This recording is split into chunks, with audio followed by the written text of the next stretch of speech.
அனைவருக்கும் இனிய வணக்கங்கள். நான் உங்கள் ஆசான் வல்லரசு தினேஷ் ராஜா. நாம் இந்த சீரீஸில் சந்திரனுடன் இணைந்த கிரகங்கள் கொடுக்கும் பலன்கள் மற்றும் பரிகாரங்களை பற்றி பார்த்துட்ருக்கோம். சந்திரன் குரு சேர்க்கை இருந்தால் இது குருச்சந்திர யோகம்னு சொல்கிறோம். இது குருச்சந்திர யோகம் மட்டும் நம்ம எடுத்துக்க முடியாது. இதனால் சில நெகட்டிவிட்டிஸும் இருக்குது.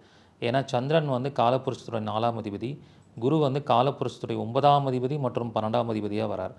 அப்போ வீடு, மனை, வாகனம் இதெல்லாம் எந்த அளவுக்கு அவங்களுக்கு ஃபாஸ்ட்டாக கிடைக்குதோ அந்தளவுக்கு விரயமாகக்கூடிய தன்மையும் உண்டு.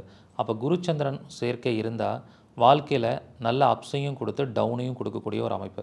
அப்போ இதை தவிர்க்கணுன்னா என்ன பண்ணணுன்னா, இயற்கையாகவே அவங்க ஒரு கோயிலுக்கு, குறிப்பாக குரு சம்பந்தமான கோயிலுக்கு அபிஷேகம் பண்ணுவதற்காக சந்தனம் வாங்கி கொடுக்கணும். ஸோ ஏன்னா நம்ம சந்தனம் அப்படிங்கிறது எப்படி அபிஷேகம் பண்ணுவாங்க, சந்தனத்தை ஒரு தண்ணியில் கலந்து அபிஷேகம் பண்ணுவாங்க. அப்போ அந்த குருச்சந்திரன் சேர்க்கை அங்கே இயற்கையாக உருவாயிடும். அப்போ குருச்சந்திரன் சேர்க்கை இருக்கிறவங்க குருமார்களுடைய கோயில், இப்போ சாய்பாபா கோயில், தட்சிணாமூர்த்தி கோயில், இந்த மாதிரி குரு சம்பந்தமான கோயில்களுக்கு அபிஷேகத்திற்காக சந்தனம் வாங்கி ரெகுலராக கொடுத்துக்கிட்டே வாங்க.